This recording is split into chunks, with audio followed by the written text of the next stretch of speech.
Setelah bertahun-tahun berpisah, Ouyang Luosuang kini memiliki paras yang suci dan tanpa celah. Itu karena dia telah lama mengolah kekuatan cahaya bulan Upanishad. Ouyang Luosuang dulunya adalah wanita yang dingin dan menyendiri. Dia begitu jauh dari orang lain. Namun, setelah dia mendapatkan aura suci dan murni ini, dia menjadi lebih menarik. Mungkin penampilannya yang luar biasa dan parasnya yang tanpa celah itulah yang membuatnya terpikat. Bagi banyak pria, parasnya itu seperti racun yang tidak dapat mereka tolak. Untuk mendekati Xian, Ban Yu telah memberitahunya bahwa Xing Ming telah menjadi duda selama bertahun-tahun. Dia adalah tipe pria yang meninggalkan segala macam pengekangan saat dia mendapatkan kekuatan dari aula rusak. Dia sering menculik wanita cantik dari berbagai klan untuk dinikmati. Baru-baru ini, saat harapannya untuk masuk ke alam abadi sirna, perhatiannya beralih ke hal-hal lain. Dia mulai menikmati hidupnya.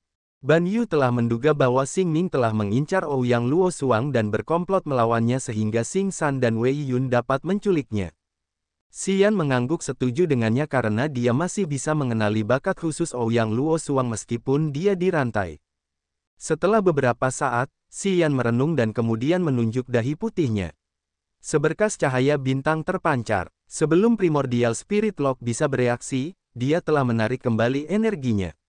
Mata Xian tampak aneh ketika dia mengerutkan kening dan berpikir pelan. Aura suci dan sempurna dari Ouyang Luosuang entah bagaimana terasa familiar baginya. Rasanya seperti dia mengenal orang lain dengan aura yang sama. Dia menenangkan diri untuk mencari di dalam otaknya. Setelah beberapa saat, dia menjadi bingung, wajahnya tercengang. Dia memahaminya. Ketika dia berada di Desolate, dia telah memasuki danau aneh dan mengunjungi incipient extend dari pendahulu klan dewa di mana ada bulan, matahari, dan bintang dengan aura suci yang terkadang dia temukan di Hai ketika dia menggunakan kekuatan cahaya Upanishad. Mengusap dagunya dan menatap Ouyang Luosuang, Xian tenggelam dalam pikirannya. Menelusuri asal-usul kekuatan bulan, matahari, dan bintang dari Sekte Tiga Dewa, Xian tahu itu berasal dari klan dewa, yang merupakan turunan lain dari kekuatan cahaya Upanishad. Menjadi dewa bulan dari Sekte Tiga Dewa selama bertahun-tahun, Ouyang Luosuang telah mengolah kekuatan cahaya bulan Upanishad. Pada saat yang sama, dia biasa menyatu dengan Yin Incipient Extend yang dingin di Grace Mainland. Setelah dia memasuki alam semesta, wilayahnya menjadi lebih indah. Dia akan memiliki pertemuan baru yang baik dan pemahaman tentang kekuatannya. Saat kekuatan dan wilayahnya meningkat, kekuatan Upanishadnya memiliki kecenderungan untuk kembali ke penampilan aslinya. Xian menduga bahwa aura suci yang didapatkannya sekarang muncul karena wilayah kekuasaannya telah mencapai ketinggian tertentu. Kekuatan Upanishadnya perlahan kembali ke status aslinya, yang mencerminkan kekuatan cahaya Upanishad. Tentu saja, itu hanya asumsi pribadinya. Mungkin saja Ouyang Luosuang mengalami berbagai pertemuan yang menyebabkan perubahan kekuatan Upanishadnya dan membantunya mendekati esensi kekuatan cahaya Upanishad. Kita akan segera mencapai bintang fantasi. Setelah kita sampai di sana, aku akan menemukan kunci-kunci roh primordial untukmu.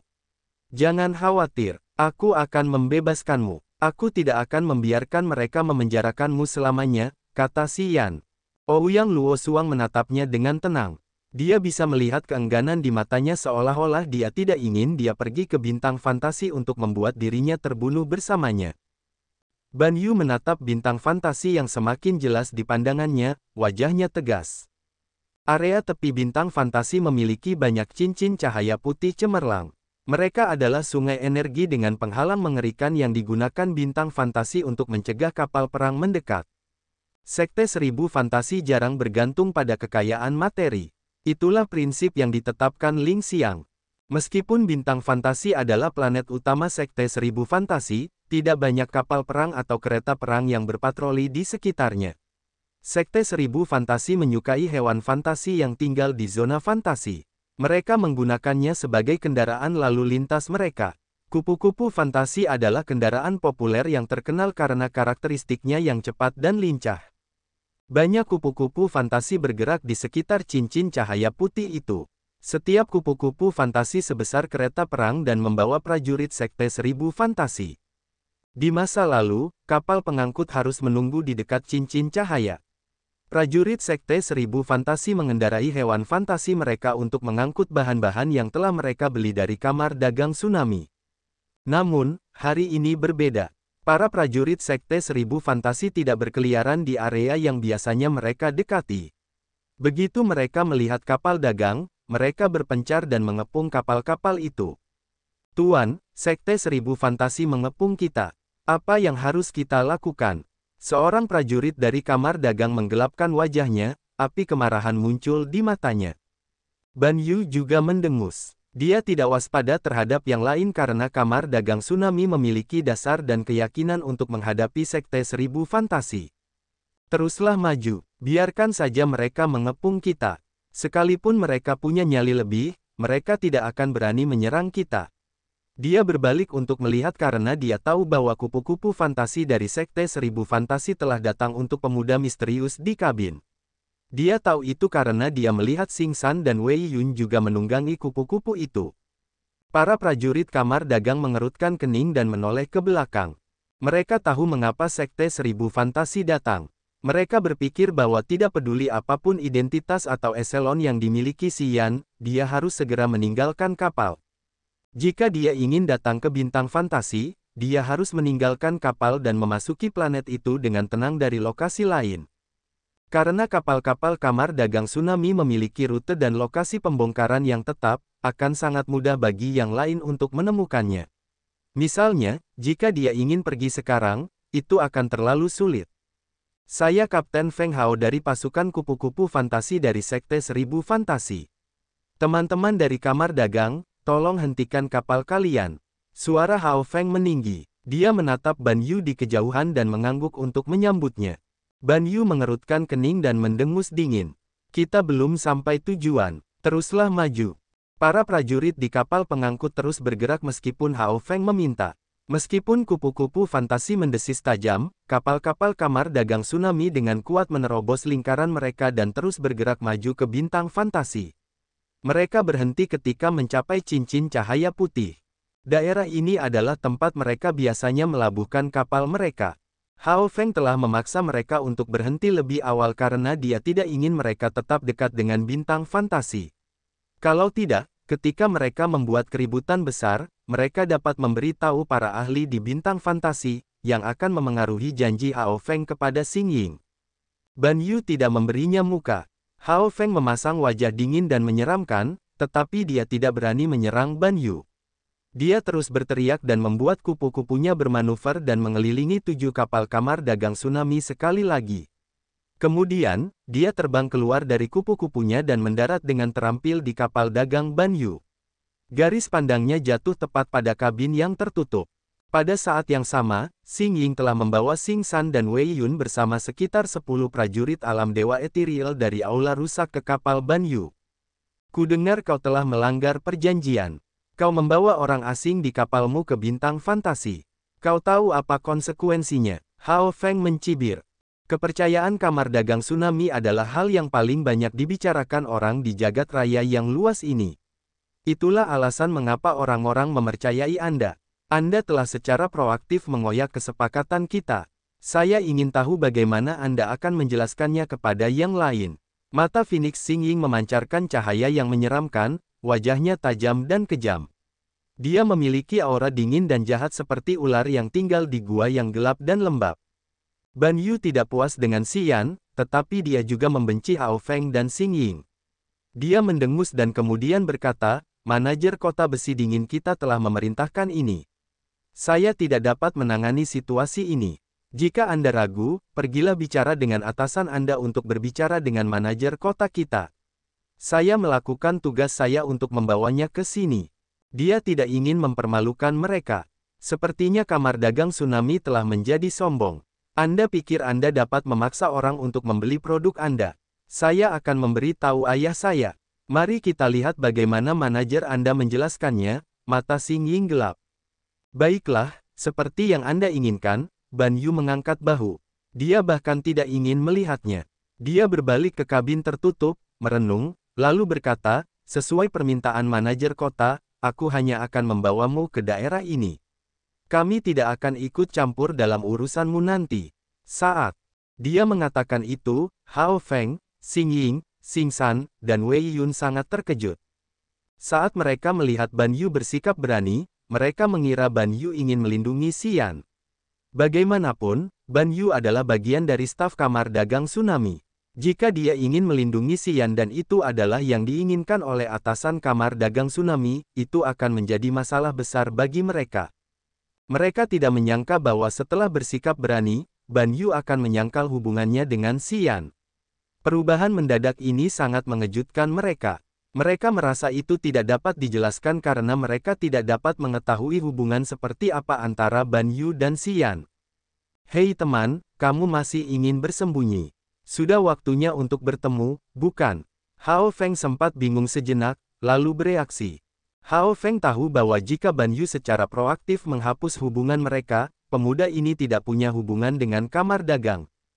Tanpa masalah dari kamar dagang tsunami, area di sekitar bintang fantasi adalah wilayah Hao Feng. Permainan macam apa yang bisa dimainkan Xian di sini? Dia bisa menggosok atau mencubit yang lain sebanyak yang dia mau. Hao Feng diam-diam menjadi bersemangat. Dia ingin menangkap Xian untuk menginterogasinya dan menyerahkannya kepada Xing Ying. Setelah itu, dia bisa memiliki kesempatan lagi untuk menikmati selera liar dan penuh gairah Xing Ying. Memikirkan romansa luar biasa yang menantinya, hasrat Hao Feng muncul di matanya. Dia tidak sabar menunggu lebih banyak lagi. Baiklah, jadi kalian adalah orang-orang yang Sekte Seribu Fantasi, Broken Hall dan Heaven River Temple telah mengutus orang ke sini untuk menyambutku. Suara Xian yang dingin dan berani terdengar dari ruangan tertutup. Kemudian, pintu terbuka. Tubuh kekar Xian seperti gunung yang megah muncul di ranjang batu di kamar itu. Mata Xing Ying dan Hao Feng berbinar. Xing Ying menatap Xian sementara Hao Feng menatap Ouyang Luosuang. Mata mereka berbinar dengan cahaya ajaib karena mereka begitu kagum. Di mata Xing Ying, Xian dengan tubuhnya yang kekar, sikap dingin dan tirani adalah yang terbaik dari semua pria terbaik. Dia tampak jauh lebih jantan daripada pria muda dan tampan manapun yang biasa tidur dengannya. Hatinya tiba-tiba terasa gatal dan dia tidak bisa menahannya.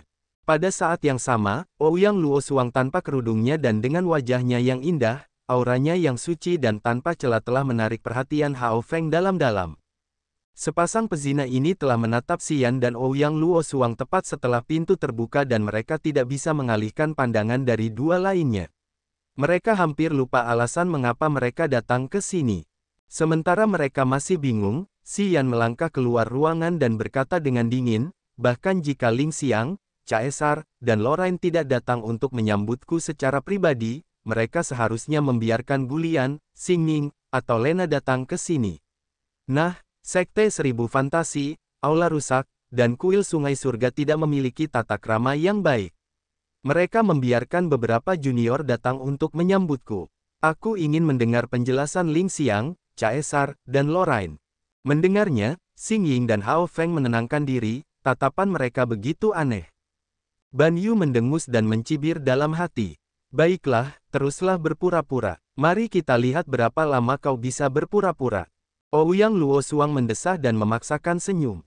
Matanya yang cerah tampak enggan saat dia berpikir, jadi kau pikir kau bisa menakuti semua orang. Kau telah menipu Xing Sang dan Wei Yun sekali.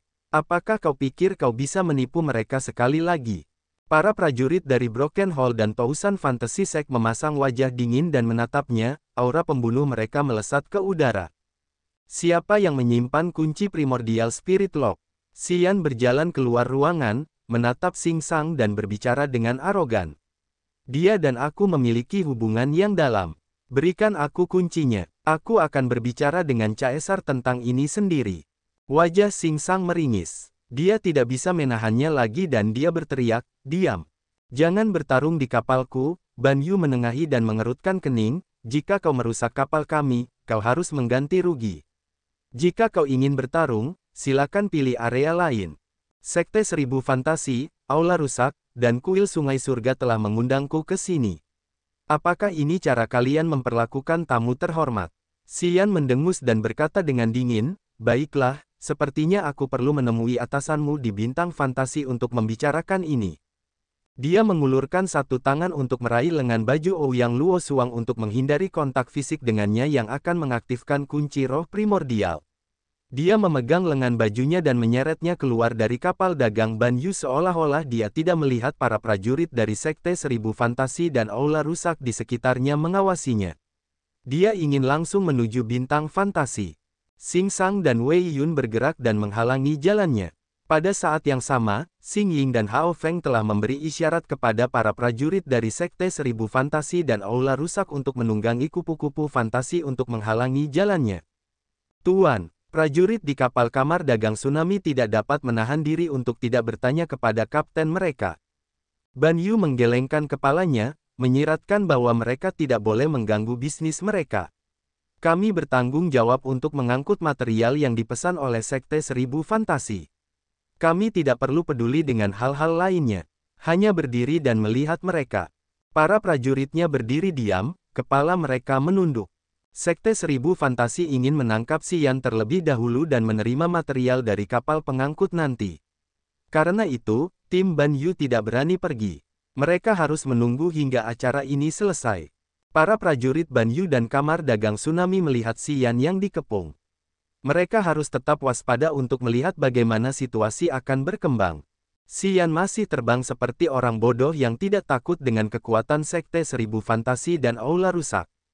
Xing Shang tersenyum gelap. Ia membuka mulutnya dan menyemburkan bola petir biru. Bola petir ini tercipta dari miliaran sambaran petir. Sinar listrik tajam itu berdesis dengan kesadaran jiwa Xing Shang yang murni. Bola petir itu sangat besar dengan kekuatan yang mendominasi dan diarahkan ke dada Xian. Aku ingin dia hidup. Xing Ying tiba-tiba tersenyum, matanya yang bernafsu berair dan mulutnya terbuka secara erotis. Wajah Xing Shang menegang saat ia mengutuk keponakannya yang jalang itu dengan suara pelan. Ia harus mengubah serangannya di tengah jalan. Bola petir besar itu kemudian berubah menjadi jaring petir tebal yang membentang ke arah Xian dan berusaha menangkapnya. Ia tahu bahwa keponakannya dan sepupunya Xing Ming memiliki karakter yang sama. Mereka benar-benar menyukai hal-hal antara pria dan wanita. Karena ia telah membuat kesalahan kali ini, ia tidak berani menyinggung Xing Ying. Ia hanya bisa mengikuti perintahnya dan memenuhi keinginannya. Ia harus menangkap Xian agar keponakannya bisa bersenang-senang dengan pria kekar ini. Xing Shang merasa sangat getir dan khawatir. Awalnya, dia mengikuti perintah Xing Ming untuk menculik Ouyang Luosuang dan sekarang, dia harus melayani Xing Ying dan menangkap Xian. Hal itu membuat ahli langit kedua dari alam dewa yang baru mulai, tokoh nomor 1 di Aula Rusak seperti dia, merasa sangat kesal hingga ingin muntah darah. Namun, dia harus melakukannya. Aula Rusakmu yang mulai menyerangku lebih dulu. Nanti, saat Caesar datang, jangan salahkan aku karena tidak punya belas kasihan. Xian tiba-tiba mencibir. Ban Yu melihat lebih jauh ke depan dan menggelengkan kepalanya dengan wajah muram. Dia pikir pria ini akan segera mati, tetapi dia masih berbicara dengan sombong. Apakah dia benar-benar berpikir bahwa dia bisa menciptakan hubungan imajiner dengan Caesar dengan beberapa kalimat untuk menakut-nakuti Xing Shang dari Aula Rusak? Dia tidak ingin hidup lagi. Ouyang Luosuang memiliki pikiran yang sama. Dia segera menyadari bahwa Xian hanya memiliki basis kultivasi langit pertama dari alam dewa yang baru mulai, satu tingkat lebih rendah dari Xing Shang. Dia juga tahu bahwa Xing Shang tidak lemah. Kalau tidak, dia tidak akan ditangkap. Dengan demikian, dia menjadi lebih putus asa karena dia mengira Xian hanya berpura-pura. Sementara orang-orang di sini bersikap dingin dan acuh tak acuh dan menunggu untuk melihat Xian mempermalukan dirinya sendiri, Xian mengambil tindakan. Dia mengangkat satu lengan dan mencengkeram leher Xing Shang meskipun ada ruang dan jarak di antara mereka seolah-olah dia tidak melihat jaring petir menyambarnya. Situasi aneh itu terjadi secara tiba-tiba. Jelas bahwa lengannya terlalu jauh dari Xing Shang. Namun, begitu dia mengangkat lengannya, jarak antara dia dan Xing Shang langsung memendek. Hanya dalam sekejap mata, orang-orang mendapati bahwa sepertinya Xing Shang terlalu bingung. Sepertinya dia secara proaktif menjulurkan lehernya sehingga Xian bisa mencengkeramnya. Aneh sekali, lapisan-lapisan gelombang energi ruang muncul di ujung jari Xian yang membantunya menutup jarak dan mencengkeram leher Xing Shang sebelum jaring petirnya mencapai Xian. Memem. Dengan cepat, wajah Xing Ying memerah, matanya melotot dan wajahnya sangat panik. Jaring petir yang hendak menyambarnya dihapus oleh Xing Shang sendiri ketika mata Xi Yan bertemu dengannya. Dalam waktu singkat itu, Xing Shang yang ganas, langit kedua dari alam dewa yang baru mulai, lehernya dicengkeram oleh seorang pemuda yang telah memaksanya untuk membatalkan serangannya. Ban Yu, Xing Ying, Hao Feng, dan Ouyang Luo Suang tercengang. Mereka pikir itu sangat tidak nyata. Seolah-olah mereka melihat hantu di siang hari. Para prajurit dari kamar dagang tsunami menggosok mata mereka secara naluriah. Mereka pikir mereka pusing. Namun, pemandangan itu tidak berubah sesudahnya. Xi Yan mencengkeram leher Xing Shang. Xing Shang tampak sangat ketakutan saat dia mencoba menarik tangan Xi Yan untuk menyingkirkan pencekiknya. Namun, dia tidak bisa melakukan itu. Kaki Xing Shang bergoyang-goyang seperti babi yang diangkat ke udara, menunggu untuk disembelih. Dia tampak sangat terhuyung-huyung. Dia sangat malu. Namun, Xing Shang tidak memiliki sedikit pun usaha ekstra untuk memikirkan reputasinya. Dia dipenuhi dengan rasa takut. Karena semua kekuatannya termasuk ki dari tubuh darahnya, energi jiwanya, dan kekuatan dewanya terkuras sedikit demi sedikit sejak Xi Yan mencengkeram lehernya. Itu adalah semacam aliran keluar yang tidak dapat dipulihkan. Dia mengerti dengan jelas dan rasa takut merayapinya. Perasaan energinya terkuras ini melemahkannya perlahan dan membuatnya gelisah. Dia akan pingsan. Dia tahu betapa sulitnya baginya untuk mencapai alam dan basis kultivasinya hari ini. Dia telah membiarkan orang lain mempermalukannya untuk menerima materi kultivasi yang berharga dari Xing Ming. Dia harus menculik wanita cantik untuk Xing Ming. Dia bahkan telah bertindak seperti budak kepada keponakannya, Xing Ying. Untuk menjadi kuat, dia harus banyak berjuang. Dia sangat waspada terhadap waktu tanpa kekuatan. Dia tahu bahwa begitu wilayah kekuasaannya menyusut, dia tidak akan mampu mempertahankan posisi di aula rusak, bahkan jika Xing Ming menjaganya. Dia sangat takut. Dia takut penglihatan ini akan terjadi. Dengan kekuatan, dia telah mengambil langkah untuk mencapai hari ini. Dia lebih mengerti daripada siapapun bahwa tanpa kekuatan yang mengintimidasi untuk bertahan hidup, dia bukanlah apa-apa. Kau menyimpan kunci-kunci roh primordial. Xi Yan menatap Xing Shang dan bertanya dengan acuh tak acuh seolah-olah dia tidak mengenali ketakutan Xing Shang atau keterkejutan di wajah yang lain. Xing Shang tersedak kesakitan, wajahnya sangat merah sehingga tampak seperti bisa berdarah setiap menit. Dia menggelengkan kepalanya dan terus berjuang. Dia telah mencoba untuk membiarkan altar jiwanya terbang keluar dari tubuhnya. Namun, begitu jiwanya bergerak, altar itu terhantam. Aliran jiwa yang tak terhitung jumlahnya yang jahat dan putus asa menyerbu jiwanya secara instan. Dia begitu takut seolah-olah dia akan dikubur. Dia bergegas menghentikan perbuatannya. Jadi kamu menyimpannya? Xi Yan terkejut. Dia berbalik untuk bertanya pada Wei Yun. Wei Yun menggelengkan kepalanya, wajahnya panik. Tidak, aku tidak memilikinya. Sungguh, aku tidak memilikinya. Sobat, kamu berani menyerang yang lain di wilayah Sekte Seribu Fantasi kami. Kamu tidak peduli dengan reputasi Sekte Seribu Fantasi kami. Jangan salahkan kami karena tidak menunjukkan belas kasihan. Sementara Hao Feng berbicara, dia mundur dan memberi sinyal ke alam dewa yang baru mulai dari Sekte Seribu Fantasi di pihaknya. Pria itu menjadi tegas saat berkata, kekuatan ruang angkasa Upanishadmu sungguh luar biasa. Teman kecil, kau pastilah ahli misterius dari kamar dagang tsunami. Hanya pasukan kuat seperti kamar dagang tsunami yang bisa memiliki ahli elit dengan kekuatan ruang angkasa Upanishad. Tolong berikan wajah Sekte Seribu Fantasi sekali saja. Bebaskan Xing Shang. Sekte Seribu Fantasi kita akan menyelesaikan ini dengan serius. Tuan, apakah dia salah satu dari kita? Para prajurit kamar dagang tsunami tidak bisa menahan diri untuk tidak melihat Ban Yu. Ban Yu mengerutkan kening, wajahnya tercengang. Dia tidak begitu yakin tentang ini. Di lautan bintang yang luas ini, sebagian besar prajurit dengan kekuatan ruang angkasa Upanishad yang mendalam telah direkrut oleh kamar dagang tsunami. Meskipun Xi Yan tidak mengakui bahwa dia adalah anggota kamar dagang, kalau dipikir-pikir, Ban Yu telah menerima perintah dari manajer kota besi dingin untuk mengantarkan Xi Yan ke bintang fantasi. Selain itu, dia masih cukup muda dengan pencapaian kekuatan ruang angkasa Upanishad yang tinggi. Tanda-tanda ini menunjukkan bahwa Xi Yan bisa menjadi anggota kamar dagang yang sebenarnya. Ban Yu mencoba mengetahui identitas asli Xian. Tiba-tiba, dia teringat seorang ahli dan wajahnya langsung berubah. Apakah kamu putra Sir de Charles? Ban Yu tiba-tiba berteriak. Dia terkejut dan berbicara dengan tegas, oh benar. Sir de Charles adalah penahbis kamar dagang yang penting. Dia telah membangun begitu banyak formasi teleportasi luar angkasa yang luar biasa. Dia berkata bahwa dia ingin melatih anak-anaknya sehingga dia telah meninggalkan jabatannya selama beberapa tahun baru-baru ini. Benarkah dia telah melakukan yang terbaik untuk melatihmu? Ketika dia berbicara tentang De Charles, wajahnya begitu penuh hormat karena dia pikir itu benar. De Charles adalah ahli khusus di kamar dagang tsunami sehingga bahkan presiden harus sangat menghormatinya. Di kosmos, reputasinya tersebar dengan baik. Dia paling dikenal sebagai ahli dengan kekuatan luar angkasa pertama Upanishad. De Charles telah membangun banyak formasi teleportasi yang rumit di bintang tsunami. Ban Yu berpikir bahwa jika Xian adalah salah satu anak De Charles, dia tidak perlu takut pada Sekte Seribu Fantasi atau Aula Rusak. Itu karena De Charles telah berteman dengan Bloodthirsty.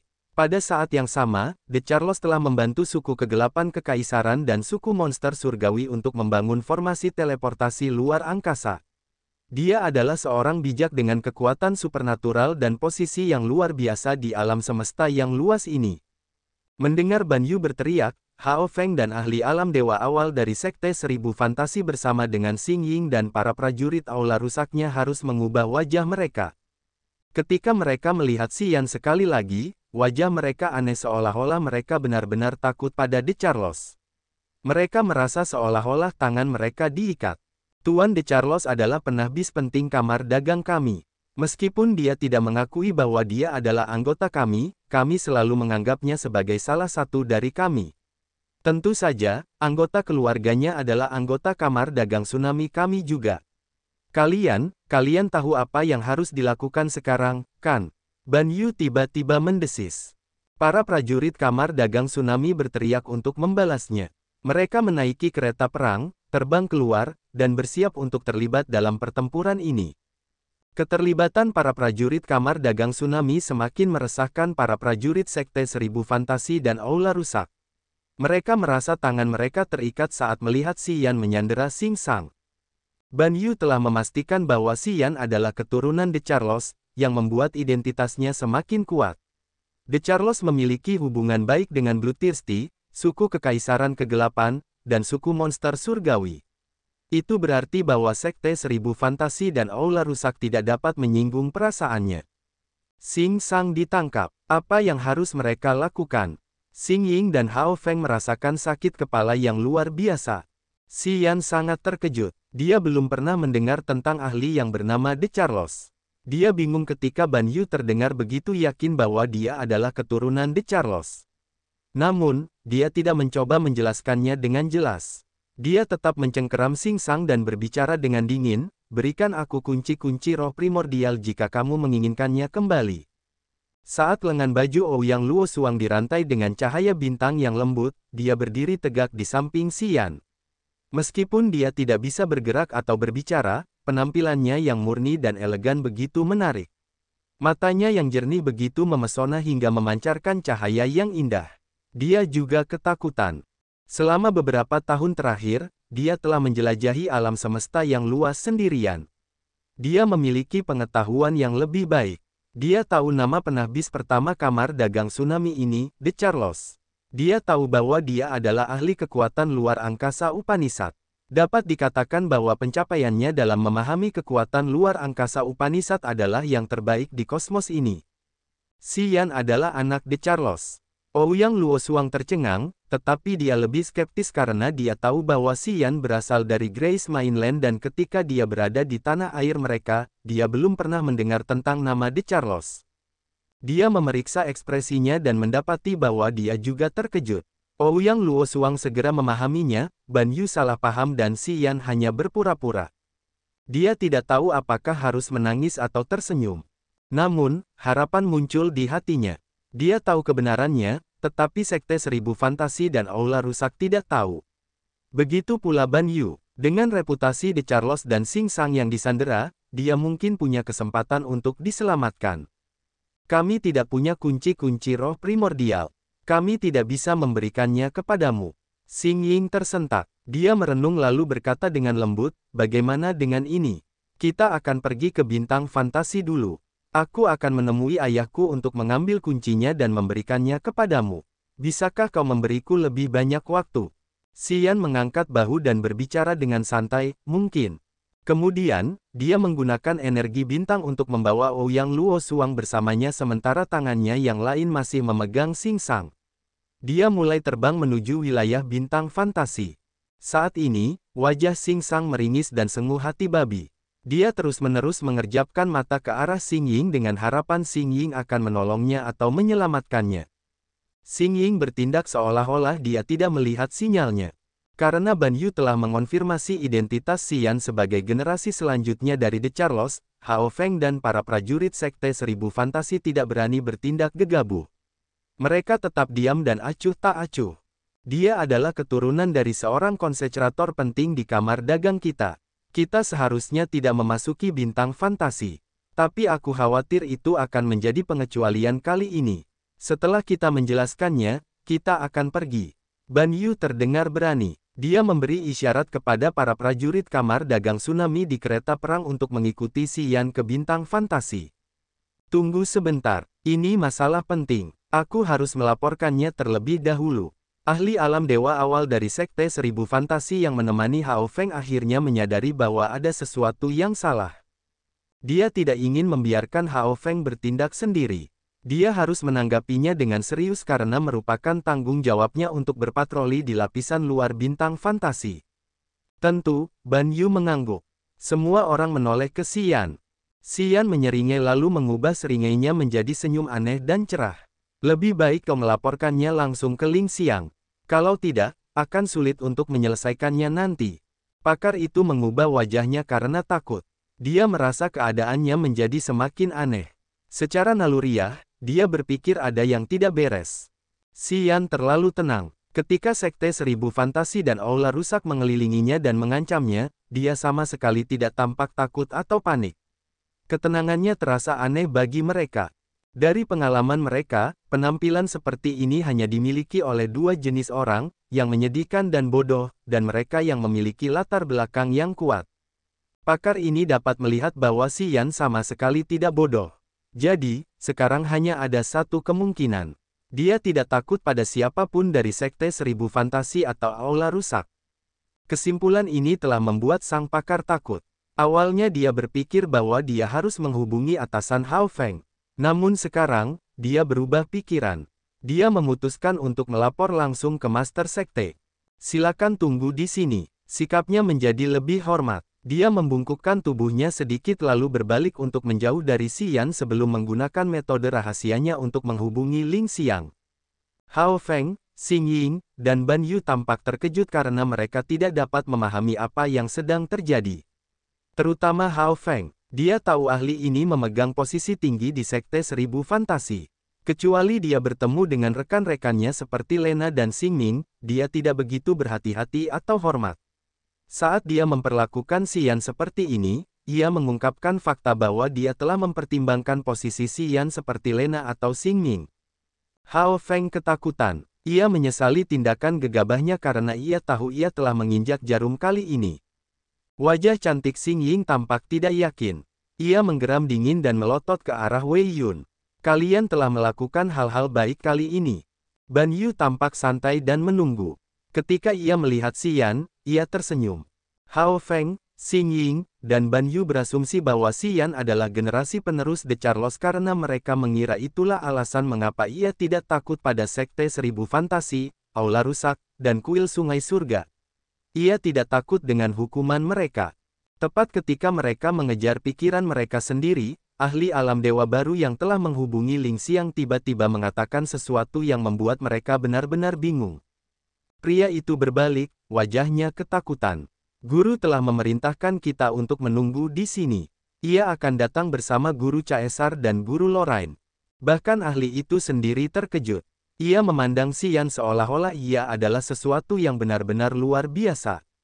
Ban Yu, Hao Feng, Xing Ying, dan Wei Yun tercengang karena mereka tidak dapat memahami situasi.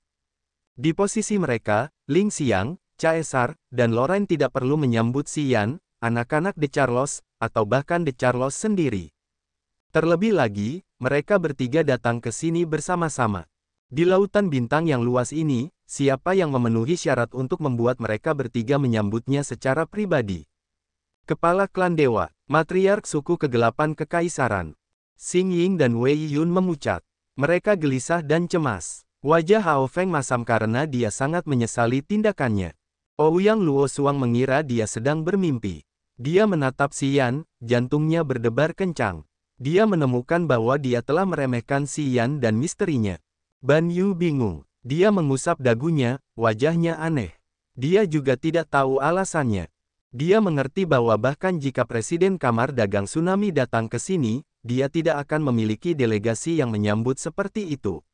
Sementara mereka masih bingung, Ling Xiang, Caesar, dan Lorraine datang bersama.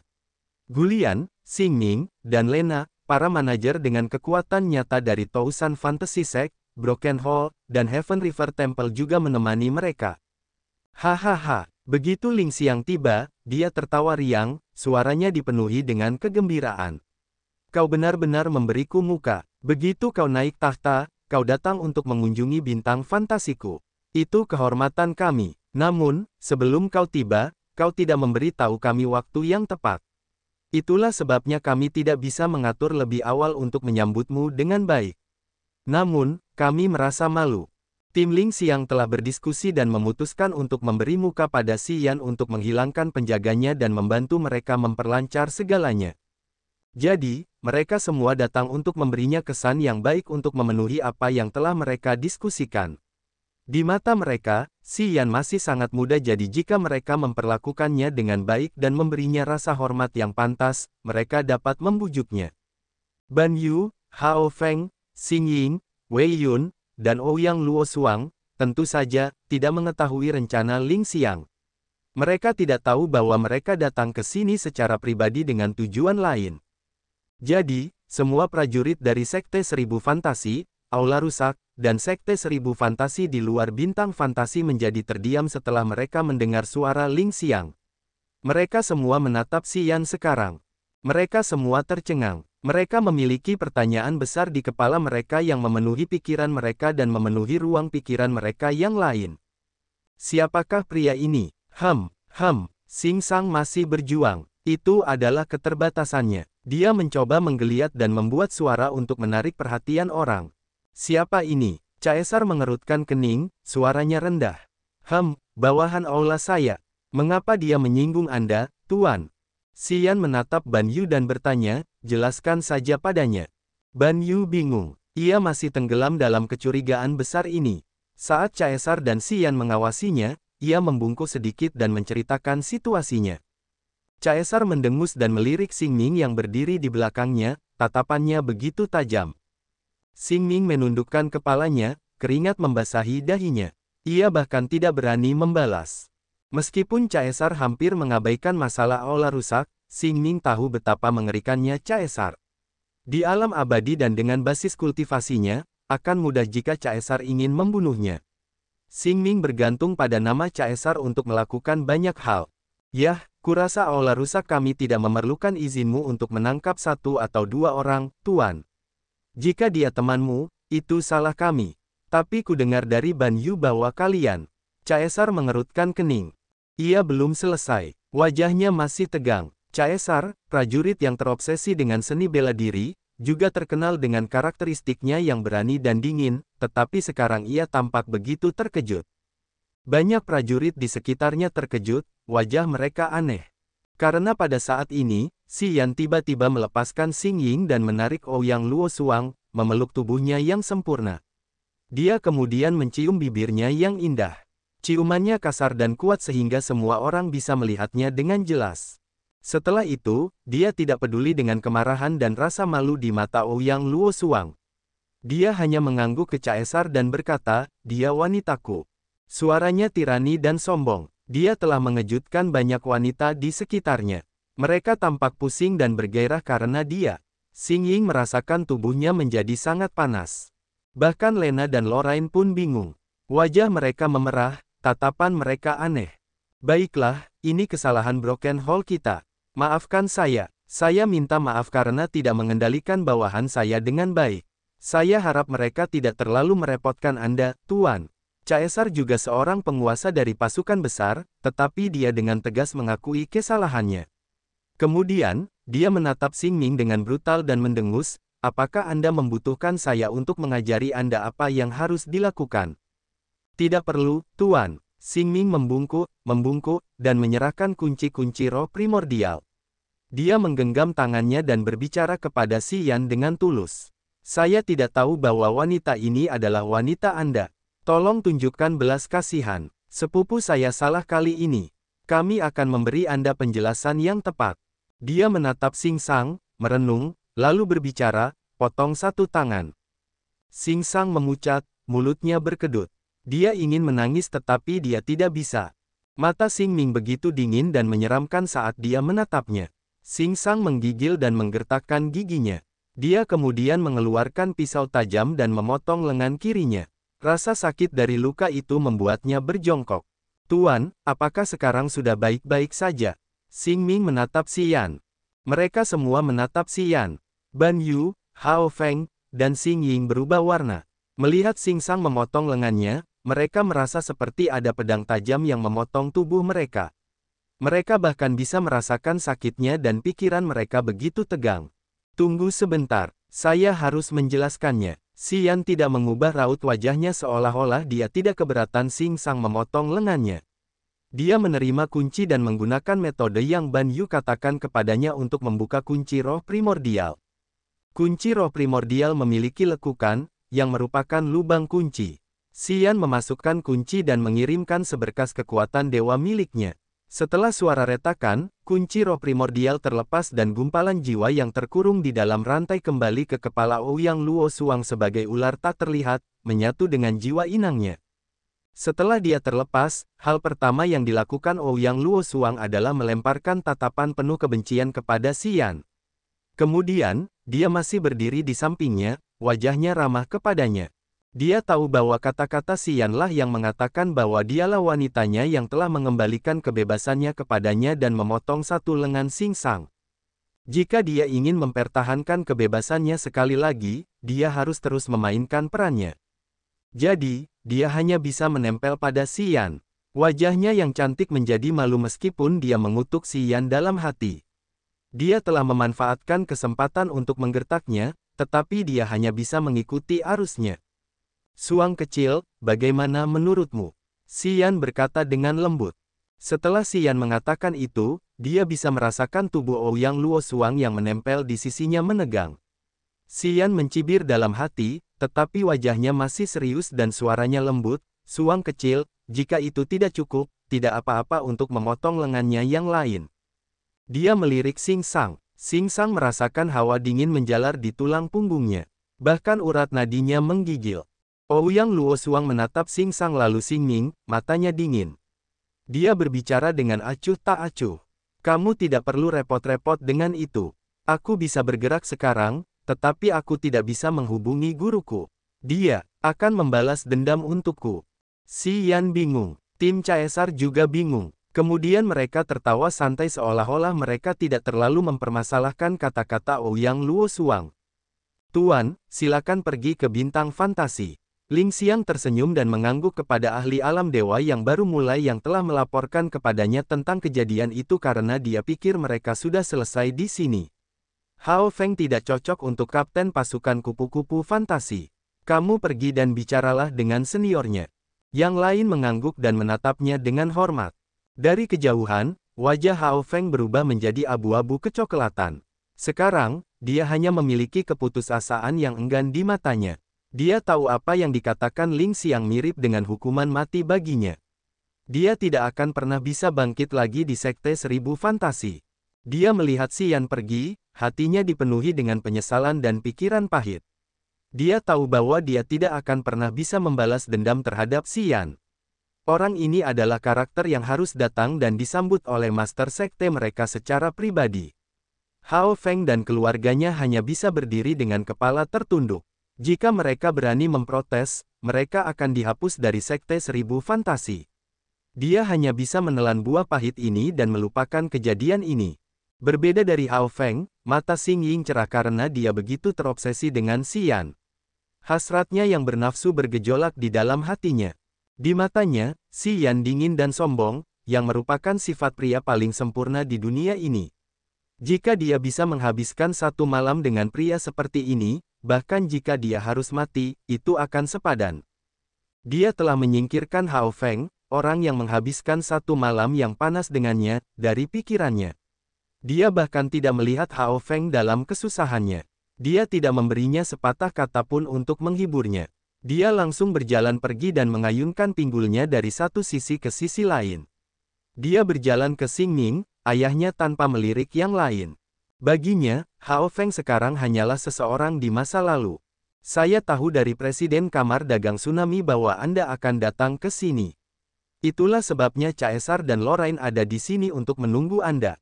Saya sangat menyesal Anda harus mengalami sedikit masalah. Sepanjang jalan, Ling Xiang tersenyum, sengaja memimpin di depan, menyampaikan permintaan maafnya kepada Xian. Caesar, Lorraine, dan Lena bergerak melewatinya. Sekelompok orang ini melintasi cincin cahaya putih di luar bintang fantasi dan mendarat langsung di tanah bintang fantasi. Xing Ning, Gulian, dan Ban Yu tetap tinggal di belakang. Mereka tidak mengikuti mereka. Ban Yu, kalian mengalami perjalanan yang sulit kali ini. Tetaplah dan beristirahatlah di bintang fantasi kami. Saya akan mengirim seseorang untuk menerima material di kapal. Kalian semua ikut ke sini bersama kami. Gulian mengundang staf Kamar Dagang Tsunami setelah dia menerima sinyal rahasia Ling Xiang. Karena Ban Yu sangat penasaran dengan identitas Xian, undangan Gulian sangat cocok untuknya. Dia langsung setuju, "Oh, kalau begitu aku harus merepotkanmu. Barang-barang yang kamu pesan ada di kapal. Sama seperti sebelumnya, silakan periksa dan terima barang-barang itu." "Ban, baiklah, aku akan mengurusnya." Gulian tersenyum, membawa Ban Yu dan beberapa prajurit tingkat tinggi dari Kamar Dagang untuk mengikuti Ling Xiang, Xian, dan Ouyang Luo Suang ke bintang fantasi. Hao Feng menundukkan kepalanya dan tidak berkata apa-apa. Dia menunggangi kupu-kupu fantasi dan pergi, bayangannya kesepian. Xing Ying tidak menyadari kepergiannya. Dia berpura-pura tidak tahu apa-apa dan berkata kepada Xing Sang, "Paman, jangan salahkan ayahku. Itu perintah kepala balai. Kami tidak bisa melakukan apa-apa. Kamu harus beristirahat dengan baik. Setelah masalah ini beres, aku yakin aku bisa menyembuhkan anggota tubuhmu. Kamu telah diganggu kali ini. Aku akan mengingat ini. Aku tidak akan memperlakukanmu dengan buruk." Xing Ming belum pergi untuk menghibur Xing Sang. Dia menggunakan kata-kata yang tulus untuk memastikan dia akan memulihkan anggota tubuh Xing Sang yang terluka untuk mencegah pria itu menyimpan dendam padanya. Xing Ming tidak memiliki kekuatan yang mengintimidasi seperti Caesar. Dia mengenal dirinya sendiri dengan baik. Dia mengerti bahwa jika dia ingin mempertahankan posisinya di Broken Hall, dia harus memiliki bawahan yang kuat. Untuk mencapai apa yang dia miliki saat ini, itu semua karena keterampilan interpersonalnya yang luar biasa. Saya hanya ingin tahu siapa dia. Luka Xing Sang telah berhenti berdarah. Dia gemetar, wajahnya pucat. Mendengarnya, Xing Ying, Wei Yun, dan prajurit Broken Hall lainnya mengumpulkan semangat mereka dan menatap Xing Ming dengan rasa ingin tahu. Itu adalah keraguan terbesar di hati mereka. Siapa sebenarnya Xian? Dia adalah master baru dari Bloodthirsty Force. Dia mendapatkan buah Genesis. Jika tidak ada yang tidak terduga terjadi, dia akan menjadi penguasa sejati kosmos ini dalam 10.000 tahun ke depan. Xing Ming menghela napas dan kemudian menghibur Xing Sang, "Kali ini kita memang sial. Tapi untunglah dia tidak mempedulikannya lagi. Kau akan baik-baik saja." "Benar, karena dia baru saja naik tahta, Tuan kita akan memberinya muka. Itu karena jika dia bisa bertahan hidup dan mewarisi kekuatan orang itu, dia akan memengaruhi orang-orang dalam waktu singkat." Xing Ying, Xing Sang, dan Wei Yun ketakutan, wajah mereka pucat. Tidak heran, Xing Sang terdengar sedih. Kekuatan Haus Darah adalah kekuatan yang dulunya lebih kuat dari klan dewa. Nama brutal mereka terdengar di setiap sudut dunia. Setelah 10.000 tahun, sejak Xian mendapatkan buah Genesis, rumor bahwa kekuatan Haus Darah akan bangkit kembali telah menyebar di seluruh alam semesta ini. Semua kekuatan di lautan bintang yang luas mengira bahwa hanya kekuatan haus darah yang dapat berdiri bahu-membahu dengan klan dewa. Mereka akan menggantikan klan dewa dan menjadi karakter utama kosmos dalam 10.000 tahun mendatang. Mereka tidak pernah menyangka akan bernasib buruk setelah mereka memprovokasi calon penguasa alam semesta. Xing Shang dan Wei Yun hanya bisa menerima kemalangan mereka. Xing Ying memiliki kilauan cahaya bintang di matanya. Xi Yan sangat menarik baginya. Dan sekarang, karena jabatan dan kedudukannya, dia bahkan lebih menarik baginya. Dia harus meraih setiap kesempatan yang dimilikinya untuk mendapatkan pria ini.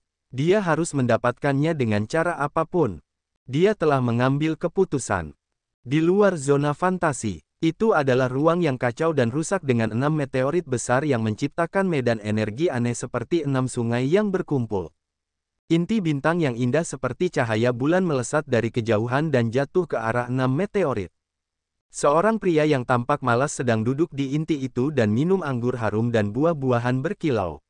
Dia perlahan mendarat. Pria ini memiliki mata Phoenix yang sipit, dan kontur di wajahnya begitu lembut dan halus seperti karakteristik feminin.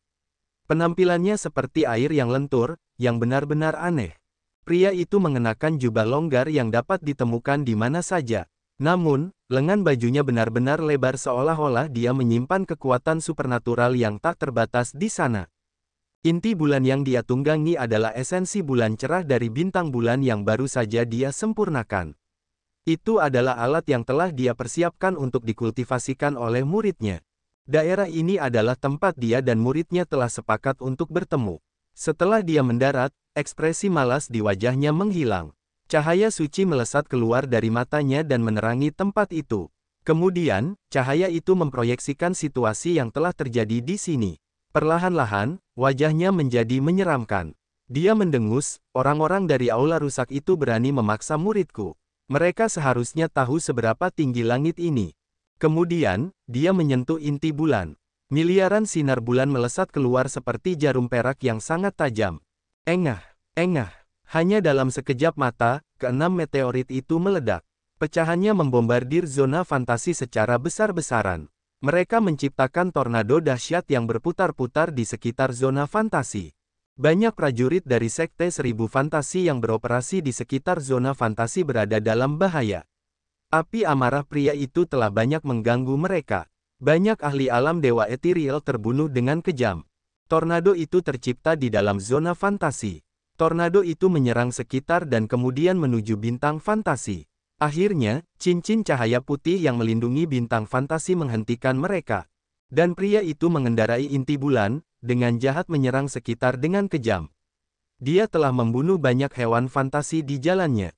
Semudah dia mematahkan pohon kering, dia menyerbu langsung ke bintang induk dari Sekte Seribu Fantasi. Di tanah terlarang lautan darah. Aliran jiwa Ming Hao menyerbu istana Frederick di Pulau Korski. Frederick dan Xuan He sedang mendiskusikan hal-hal penting. Melihat jiwa Ming Hao datang, mereka tidak tampak senang. Jiwa Ming Hao yang mengambang bergerak dan berkata dengan tegas. Sesuatu telah berubah. Saya menerima berita bahwa Carefree telah tiba di Fantasy Star. Mendengarnya, Xuan He dan Frederick berubah warna. Mereka tersentak dari tempat duduk mereka. Xuan He dan Frederick tahu betul nama Carefree. Mengetahui bahwa dia berada di Fantasy Star, mereka mengubah raut wajah mereka dan segera mulai mempersiapkan pengaturan mereka. Pulau kecil di tengah danau di bintang fantasi. Ling Xiang membawa Xian ke pulau kecil itu sambil tersenyum, aku sudah tinggal di sini dan berkultivasi secara asketis selama bertahun-tahun. Aku telah mengirimkan cintaku kepada keindahan alam. Aku hampir melupakan kebenaran tentang kekuatan. Caesar, Lorraine, dan Lena memperhatikan untuk melihat bagaimana Xian akan menjawab. Di alam semesta yang luas ini, makna mendalam tentang kekuatan Upanishad muncul di mana-mana. Jika kau sangat menginginkannya, kau dapat melihatnya. Orang bodoh tidak dapat menemukan tambang emas bahkan jika ia duduk di atasnya. Xian berdiri di antara paviliun bambu. Sambil menarik napas dalam-dalam, wajahnya tampak aneh. Tempat ini adalah jiwa bintang fantasi, tempat paling menakjubkan di planet ini. Sungguh luar biasa. Di mana yang luar biasa? Ling Xiang mencoba mengujinya. Di mana-mana, Xian melihat sekeliling. Gunung-gunung, paviliun bambu, ikan dan udang di sana. Aku tidak tahu apakah itu nyata atau tidak. Ling Xiang, Caesar, dan Lorraine saling berpandangan. Mereka mengangguk dengan hati-hati. Tempat ini adalah jiwa bintang fantasi. Itulah sebabnya bintang fantasi memiliki kata fantasi dalam namanya. Bahkan kondisi aneh yang menciptakan zona fantasi pun terkait dengan tempat ini. Pemandangan alam yang indah di sini nyata, tetapi bisa berubah kapan saja. Sungguh tidak bisa dijelaskan. Gunung, sungai, dan hewan roh di area ini seharusnya adalah hal-hal dari tingkat awalmu. Keberadaan mereka bergantung pada pikiranmu. Pada saat yang sama, tempat ini memiliki lapisan ruang. Itu bukanlah tingkat awalmu, tetapi mereka melintasi tingkat awalmu dan tingkat awalmu hanyalah lapisan ruang di antara ruang-ruang itu. Benar, Xian tiba-tiba terguncang. Dia menoleh untuk bertanya kepada Ling Xiang, wajahnya tercengang. Mendengarnya, tim Ling Xiang sangat terkejut. Xian dapat mengenali bahwa tempat ini adalah jiwa planet ini dan pemandangan di sini tidak nyata. Sampai pada kesimpulan ini sungguh luar biasa. Mereka tidak menyangka bahwa dia bahkan bisa mengatakan bahwa sekelilingnya tidak nyata dan dari incipien extend milik Ling Xiang.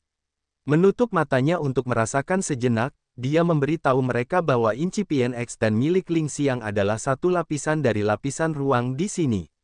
Itu bukanlah sesuatu yang bisa ditemukan oleh para ahli lainnya. Ketika Lena dan Xing Ming datang ke sini, mereka hanya bisa mengetahui hal pertama. Mereka tidak dapat menemukan penemuan kedua yang baru saja dilakukan Xian. Kau tidak gagal dalam posisi barumu sebagai master. Dengan hanya incipien gatre alam, kau bisa melihat banyak hal, Caesar mengangguk dan dengan tulus memujinya.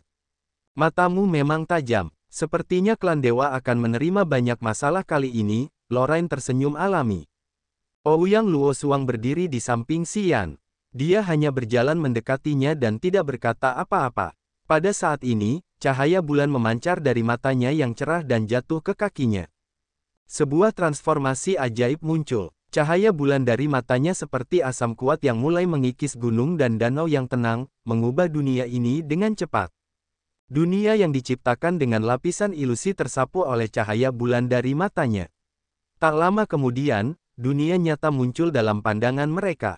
Sekarang, mereka berdiri di tengah-tengah banyak pegunungan dan pohon-pohon kuno yang besar di depan istana-istana besar. Istana-istana itu dibangun dari batu-batu besar. Istana-istana itu tampak tebal, berat, dan sederhana meskipun memberi orang kesan megah, membuat mereka hormat dan tenang. Ini adalah pemandangan yang sebenarnya. Cahaya bulan di matanya telah merobek ilusi dan mengungkapkan kenyataan. Ling Xiang, Caesar, dan Lorraine memasang wajah aneh dan mengamati Ouyang Luosuang seolah-olah mereka telah menemukan sesuatu yang sangat menakjubkan. Gadis kecil, siapa gurumu? Lorraine tiba-tiba teringat apa yang dikatakan Ouyang Luosuang. Gurunya akan datang untuk membalas dendam padanya. Saat itu, Lorraine tidak mempermasalahkannya. Namun, kini, ia merasakan firasat samar yang tidak aman. Cahaya bulan ajaib yang dilepaskan Ouyang Luosuang memberinya firasat yang familiar. Ia pikir ia pernah melihatnya sebelumnya, tetapi ingatan tentang orang yang telah menunjukkan kemampuan ini sudah lama sekali, jadi sudah memudar. Kalau tidak salah, guru Ouyang Luosuang adalah seorang ahli yang mendominasi dan mengintimidasi. Ia mungkin berasal dari generasi yang sama dengan guru Lorraine. Ling Xiang dan Caesar kebingungan. Mereka tampak merenung saat menatap Ouyang Luosuang. Mereka dapat merasakan aura magis dan suci dari Ouyang Luosuang dan kekuatannya. Mereka juga merasa familiar dengan aura itu. Namun, untuk saat ini, mereka tidak dapat mengingatnya. Kalian berdua telah mengalami banyak kejadian yang tidak menyenangkan di sepanjang jalan. Silakan beristirahat hari ini. Kita akan membahas hal-hal penting besok. Ling Xiang belum memastikan identitas Ouyang Luosuang, jadi ia harus meluangkan lebih banyak waktu untuk membahasnya dengan Caesar dan Lorraine. Ia perlu bersikap tepat dalam masalah ini. Xian berpikir bahwa itu bukan masalah besar, jadi dia berkata, bagus kalau begitu. Ling kecil, kamu harus datang dan mengatur akomodasi untuk tamu-tamu terhormat kita. Ling Xiang tersenyum dan sengaja meninggikan nada suaranya. Guling terbang keluar dari hutan lebat di belakang mereka. Matanya cerah dan bersemangat. Namun, dia tidak tampak senang. Kalian ikuti aku.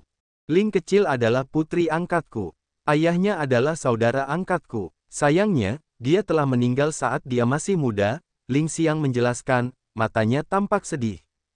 Xian mengangguk sedikit. Guling memasang wajah dingin, mendengus, dan memimpin jalan. Dia berjalan langsung ke istana yang luas. Xian melirik Ouyang Luo Suang. Ou tampak tenang dan santai. Dia mendekatinya dan berjalan bersamanya di belakang Guling. Apa pendapatmu tentang dia? Ling Xiang berbalik dan bertanya ketika dia melihat Xian dan Ouyang Luo Suang pergi, matanya linglung. Mata yang luar biasa dan tajam.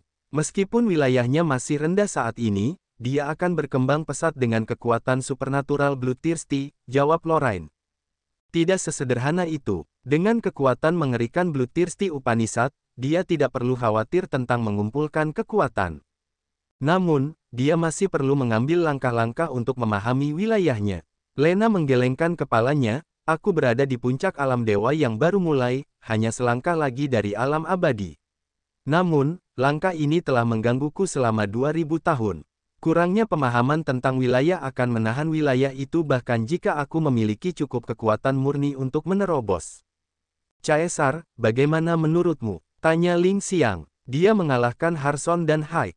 Itu membuktikan bakat bawaannya. Dia lebih kuat dari dua lainnya. Selain kekuatan khusus Bloodthirsty, Upanishad, menurutku itu membuat masa depannya luar biasa cerah, kata Caesar.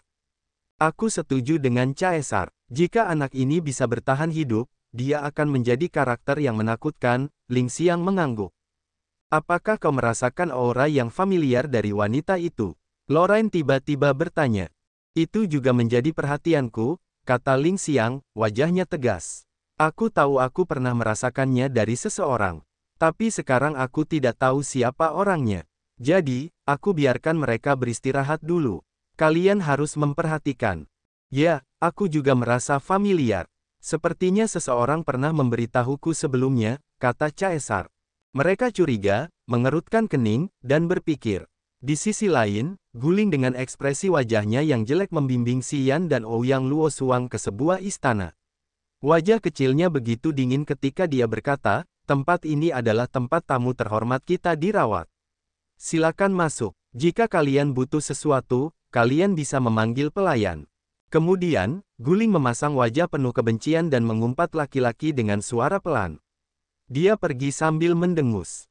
Dia dan Cecilia memiliki persahabatan yang baik. Karena Xian, Lena telah mengurung Cecilia. Dan sekarang, Xian datang dari zona fantasi dengan seorang wanita asing dan bahkan menyatakan bahwa dia adalah wanitanya. Guling merasa itu sangat tidak adil bagi Cecilia, jadi dia tidak menunjukkan wajah baiknya.